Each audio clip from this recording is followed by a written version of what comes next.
মিলিয়ে ৩ million transfer করে স্বস্তির নিঃশ্বাস ছাড়ল। বহু আগে থেকেই কোম্পানি থেকে একটা মোটা অঙ্কের সম্মানী জমা হতো কৃতিকের অ্যাকাউন্টে। এতগুলো দিন জিদের বশে তাতে হাত না দিলেও আজ সেগুলোর হাত দিতে একটুও দ্বিধাবোধ করেনি কৃতিক। যদিও বা ওর সব অ্যাকাউন্টগুলো এখন শূন্য ব্যালেন্স হয়ে আছে, কিন্তু তাতে কি যায় আসে? ওরও যে ঠিক আছে, এটাই শান্তি। ডান। কৃতিকের কথায় লোকটা নিজের ফোন চেক করলো, অতঃপর কাউকে ফোন করে কানে লাগালো, ব্লুটুথের সাহায্যে বলল, চলে এসো, কাজ হয়ে গিয়েছে। লোকটার কথা শুনে কৃতিকও ফোনের মাঝে কিছু একটা চেক করলো, অতঃপর লোকটিকে পাশ কাটিয়ে এগিয়ে যেতে লাগলো অন্ধকার কটেজের দিকে। এক দিক দিয়ে ইশতিয়াক পাঠান বেরিয়ে যাচ্ছে, অন্য দিক দিয়ে কৃতিক লঞ্চ ছাড়িয়ে কটেজের দিকে এগিয়ে যাচ্ছে। আড়াআড়ি একটা দৃশ্য, দুজন দুজনকে পাশ কাটিয়ে চলে যাচ্ছে। যেতে যেতে কৃতিক আরও একবার ফোন চেক করলো। ওদিকে ধীর পায়ে সামনে এগিয়ে যেতে যেতে পেছনে ঘুরে এক নজর কৃতিকের বাজ পাখির মতো তীক্ষ্ণ চোখ দুটোর দিকে তাকিয়ে বাঁকা হাসল লোকটা। অতঃপর কানে লাগানো ব্লুটুথে অপর পাশের কাউকে হিসিয়ে বলল, জাস্ট বার্ন ইট। কৃতিকের তীক্ষ্ণ নজর তখনও মোবাইলের স্ক্রিনেই নিবদ্ধ ছিল। ঠিক সে সময় আচমকা চোখের সামনে দাউ দাউ করে জ্বলে উঠল কাঠের তৈরি কটেজগুলো। চোখের সামনে অনাকাঙ্ক্ষিত এই দৃশ্য দেখে হকচকিয়ে উঠল কৃতিক। এতগুলো টাকা পাওয়ার পরেও লোকটা এমন কিছু করবে সেটা বোধহয় কল্পনাতেও আশা করেনি ও। ওই জন্যই হুট করে ঘাবড়ে গিয়ে দাউ দাউ করে জ্বলন্ত কুটিরগুলোতে নজর বুলিয়ে লোকটার পানে অবিশ্বাসের চোখে তাকালো কৃতিক। ওর আহত চোখ দুটোর দিকে তাকিয়ে লোকটা গা ছাড়া ভাবে হেসে বলল, কেন যেন মনে হচ্ছিল বাবা জীবন আমাকে এত সহজে ছেড়ে দেবে না, তাই ছোট্ট একটু প্রোটেকশন দিলাম। এবার তুমি ভাবো কি করবে, আমাকে ধরবে নাকি নিজের বউকে বাঁচাবে? কথা বলতে বলতেই ভাবলেশীন হয়ে ঠোঁট উল্টালো লোকটা। কৃতিকের চোখে তখন জ্বলে উঠছে তীব্র রাগের অগ্নিস্ফুলিঙ্গ। মারাত্মক ক্রোধে শরীরটা কাঁপছে ওর। চোখের সামনে কটজগুলো পুড়ে যাচ্ছে, ভেতরে ওরও। ওদিকে লোকটার হাসি দেখে রাগ সংবরণ করার কোনো উপায় নেই। ইচ্ছে তো করছে এখনই কি এই লোকটাকে কেটে টুকরো টুকরো করে ফেলতে, কিন্তু কৃতিক দুয়ের মাঝে আটকা পড়ে আছে। লোকটা হাসছে দাঁড়িয়ে দাঁড়িয়ে। কৃতিক ওর হাসি মাখা মুখের দিকে তাকিয়ে তাচ্ছিল্য করে বলল, শুয়োরের বাচ্চা, আমি তোর থেকেও জঘন্য। শুধু ভদ্রলোক সেজে থাকি এই যা। কৃতিকের কথা এবার সত্যি সত্যি লোকটার কপাল কুঞ্চিত হয়ে এলো। ঠিক বুঝে উঠতে পারল না কোন দিক থেকে আদতে ঝড়টা আসবে। লোকটা ভাব লোকটা ভাবছে, ঠিক তখনই কোথা থেকে যেন ছুটে এসে পেছন থেকে লোকটার নাক বরাবর খুশি মেরে মাটিতে ফেলে দিল চোখের পলকে। লোকটার হাত পা সব বেঁধে ফেলল অ্যালিসা। তবে লোকটা এখনো খ্যাক খ্যাক করে হাসছে, যেন কিছুই হয়নি। এরকম মারধর খেয়ে অভ্যস্ত সে। ওর হাসি দেখে রক্ত উঠে গেল কৃতিকের মাথায়। লোকটাকে ইচ্ছে মতো পেটাবে বলে এগিয়ে আসতেও গিয়েও জ্বলন্ত কটেজ থেকে অরুর চিৎকারের আওয়াজে ওর পা দুটো থমকে গেল অকস্মাৎ। এতক্ষণের রাগঢাক সব ঠিকই তুলে উঠে করে হুট করে একটা ভয়ানক কাজ করে বসলো কৃতিক। কোনো কিছু না ভেবে এগিয়ে গিয়ে আচমকা ঝাঁপ দিয়ে ঢুকে পড়ল জ্বলন্ত কটেজের মধ্যে। ওর এহেন কাণ্ডে চোখ মুখ খিচে চিৎকার দিয়ে উঠল অ্যালিসা। এই প্রথমবার অ্যালিসার কণ্ঠস্বর ভয়ার্ত শোনালো। আকুত ভয় মেয়েটাও কাছের বন্ধুকে হারানোর ভয়ে জর্জরিত হয়ে কেঁদে ফেলল ফুট করেই। আর হবে নাই বা কেন, ওরা তো একজন আরেকজনের আপনের চেয়েও আপন। ওদিকে যতক্ষণে অর্ণবার সায়র পুলিশের ফায়ার ফাইটার্স নিয়ে হাজির হয়েছে, ততক্ষণে কৃতিকের আর হদিস নেই। কারণ ইতিমধ্যে কটেজগুলোর সর্বত্র আগুন ছড়িয়ে পড়েছে। দাও দাও করে এক একটা কটেজকে যেন গ্রাস করে নিচ্ছে রাক্ষসী অগ্নিশিখার দল। এখানে এসে এমন জ্বলন্ত আগুনের লেলিহানের মাঝে কৃতিককে হারিয়ে যেতে দেখে সায়র আর অর্ণব দুর্বল চিত্তে হাঁটু ভেঙে ধপ করে মাটিতে বসে পড়ল একই সাথে। কৃতিক এত সহজে হার মানার ছেলে নয়। খুব অল্প বয়সে জীবন থেকে ওকে অনেক কিছু শিখিয়ে দেখিয়ে দিয়েছে। তাছাড়া ও বরাবরই বেপরোয়া স্বভাবের। কলিজার মধ্যে ভয় ডর কিছু নেই বললেই চলে, যদিও বা থেকে থাকে সেটা শুধুমাত্র অরুকে হারানোর ভয়, যেই ভয়ে আগাগোড়া তটস্থ কৃতিক। আর আজ এই মুহূর্তে অরুর জন্যই জ্বলন্ত কুটিরের মধ্যে নির্দ্বিধায় পা বাড়িয়েছে ও। ছোট্ট ঘরের চারিদিকে আগুন ছড়িয়ে পড়লেও ভেতরটা ধোঁয়ার কুণ্ডলিতে ঝাপসা হয়ে আছে।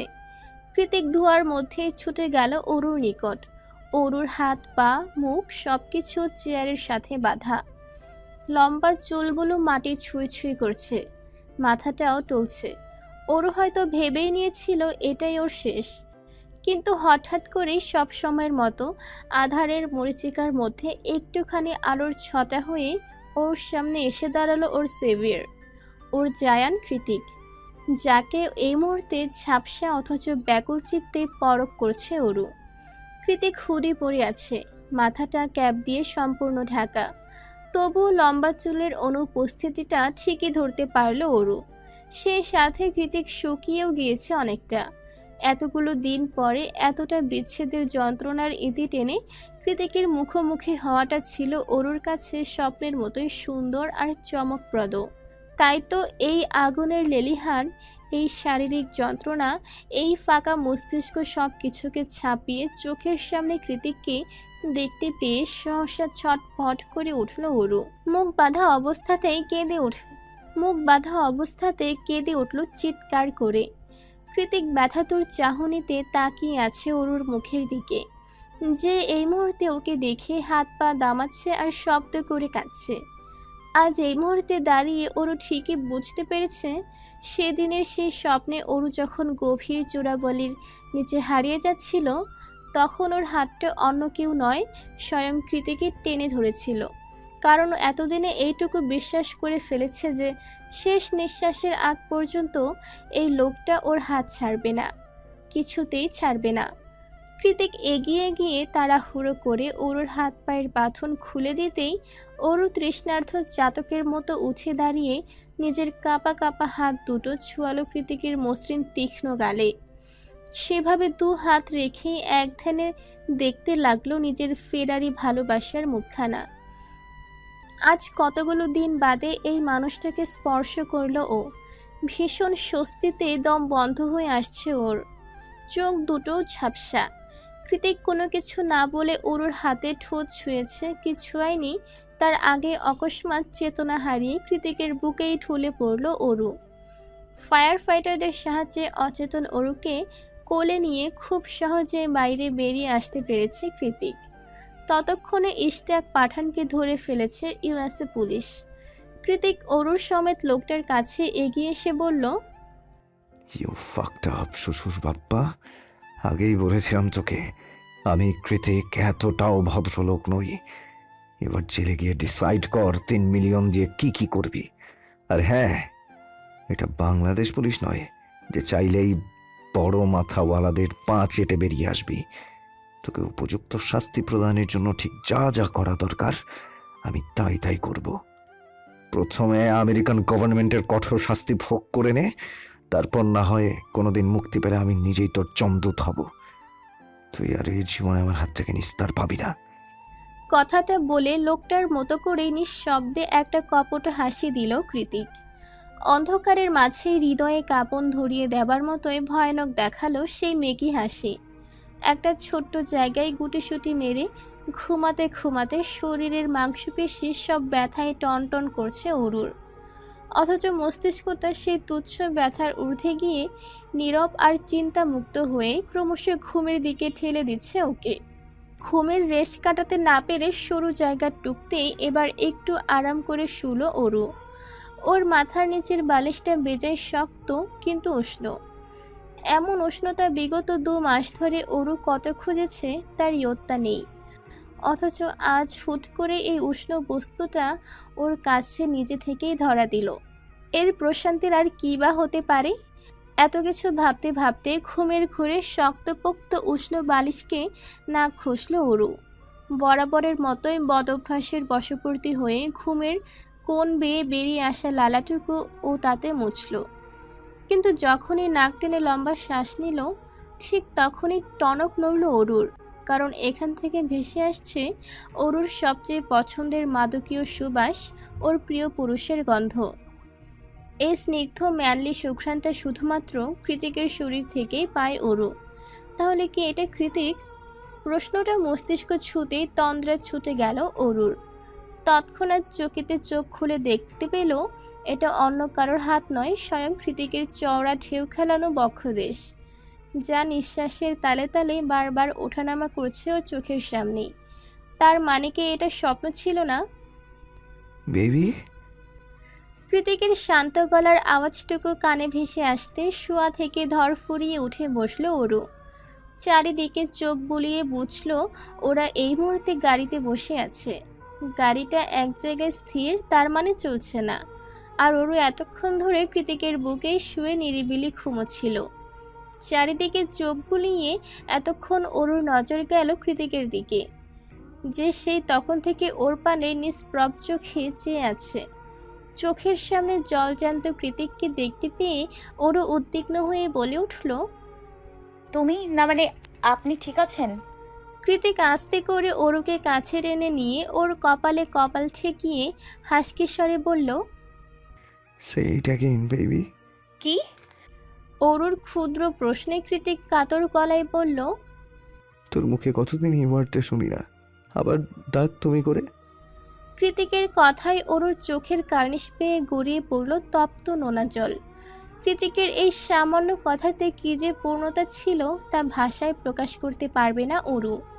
এই পূর্ণতাটুকু যদি টাকায় কেনা যেত তাহলে বোধহয় অরু নিজের শেষ সম্বল দিয়ে হলেও এই মুহূর্তটুকু বারবার কিনে নিত। কিন্তু হায়, অরুর সেই সাধ্য নেই, কোনো দিন ছিল না।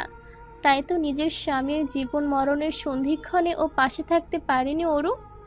এক নজর দেখতে পারেনি তাকে। কত রাজ্যে নির্ঘুম কাটিয়েছে এই মানুষটার পথে, কতদিন মেঝেতে গড়াগড়ি খেয়ে কেঁদেছে শুধুমাত্র এই মানুষটা ওকে কেন অবহেলা করছে সেই দহনে। অথচ আজ সেই কাঙ্ক্ষিত মানুষটাই চোখের সামনে বসে এরূপ কাতরতা দেখালে কেই বা ঠিক থাকতে পারে? ওরও পারেনি, অগত্যাই কেঁদে উঠেছে বাচ্চাদের মতো ঠোঁট ভেঙে। হতবিহ্বল কৃতিক কন্দনরত অরুর দিকে মাথা নুয়ে ওর চুলগুলো আলতো হাতে মুঠিবদ্ধ করে একই সুরে বলল, কি হলো ডাক? I wanna hear your lovely voice baby. I desperately waiting for it. Kritik ওর জন্য এমনভাবে ব্যাকুল হয়ে উঠেছে দেখে অরু আর নিজেকে সামলাতে পারল না। মাথা উঁচিয়ে আলতো হাতে ওর পুরুষালী খড়খড়ে গাল দুটো স্পর্শ করে আজ প্রথমবারের মতো চোখ বন্ধ করে নিজ উদ্যোগে কৃতিকের ঠোঁটে ঠোঁট ছোঁয়ালো অরু। কান্নার তোর বেড়েছে বই কি কমেনি। সেই কান্নারত আওয়াজেই কৃতিকের ঠোঁটে চুমু খেয়ে রিনরিনিয়ে অরু বলল, তুমি আমার, তুমি যতবার শুনতে চাও ততবার ডাকবো, তবুও দয়া করে আর দূরে যেও না, মরে যাব আমি। অরুর এহেন কথায় কৃতিকের শক্তপোক্ত পাথর হৃদয়টাও হুট করে কেমন ধরে এলো। ও স্পষ্ট অনুভব করতে পারছে ওর হৃদয়ে কষ্ট হচ্ছে, ব্যথায় চিনচিন করছে বুকের বাম পাশটা। অগত্যাই অরুকে হ্যাচকা টান মেরে নিজের কোলে বসিয়ে শক্ত করে বুকে চেপে ধরল ওর ছোট্ট নারী শরীরটা। অরুকে শক্ত করে জড়িয়ে ধরে ওর গলায় মুখ গুজে দিয়ে অস্পষ্ট আওয়াজে কৃতিক বলল, বেবি, আমি মরে গেলে তোর কি হতো বলতো? কে ভালোবাসতো তোকে আমার মতো করে? সেই চিন্তায় তো এখন আমার প্রেশার ফল হয়ে যাচ্ছে। অরু কাঁদতে কাঁদতে জবাব দিল, আপনি মরে গেলে আমিও মরে যেতাম, আর কারোর ভালোবাসার দরকার নেই আমার। আপনি যা দিয়েছেন তা আমার এক জীবনের জন্য যথেষ্ট। অরুর কথা শুনে কৃতিক এবার মাথা তুলে ওর চোখে চোখ রেখে নিজের হাত পেছন থেকে অরুর জামার মধ্যে ঢুকিয়ে দিয়ে বলল, তুই আমার জন্য এতটা পাগল কবে হলি অরু? অরু নাক টেনে বলল, জানি না তো। বেবি, এবার না হয় আমার সাথে এই অচেনা শহরে থেকে যা। মাঝে মাঝে তোকে নিয়ে যাব দেশে, কিন্তু সারা জীবন আমার সাথেই থাকবি তুই। আমি আর দূরত্ব চাচ্ছি না অরু, থাকতে পারবো না তোকে ছাড়া। কৃতিকের কথা শুনে অরু ওর হুডির ফিতে আঙুল ঘুরাতে ঘুরাতে বলল, থেকে গেলে কি করবেন? অরুর তুলতুলে কোমল পৃষ্ঠদেশে আলতো হাতে স্পর্শ করে ওর কপালে কপাল ঠেকিয়ে কৃতিক হিসিয়ে বলল, আদর করব, অনেক আদর করব, একটুও কষ্ট দেবো না, আই প্রমিস। ওরও ঠোঁট উল্টে বলল। কিন্তু আপনি তো রেগে গেলে মারেন।